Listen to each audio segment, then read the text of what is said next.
अबूता के कराली हनी गावाना रोजाना सल चाहिए बिछावाना एजी हटी ना जान ले का हो अबूता के कराली हनी गावाना रोजाना सल चाहिए बिछावाना काच बजावानी सुनिए राजा जानी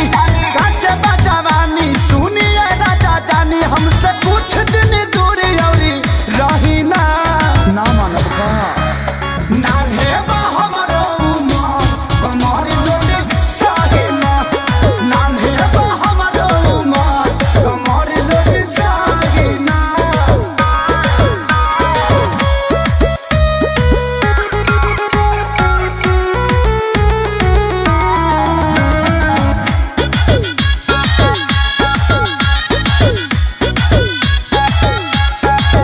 नाही करी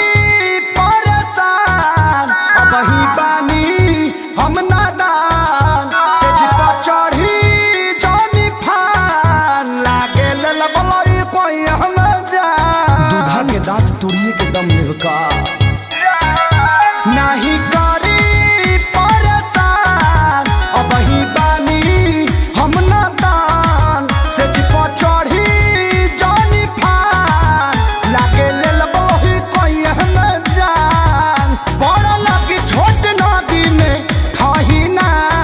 अभी पानी कम बाजी अरे नान्हे बा हमरो उमर कमर लोटे साहिना नान्हे बा हमरो उमर कमर लोटे साहिना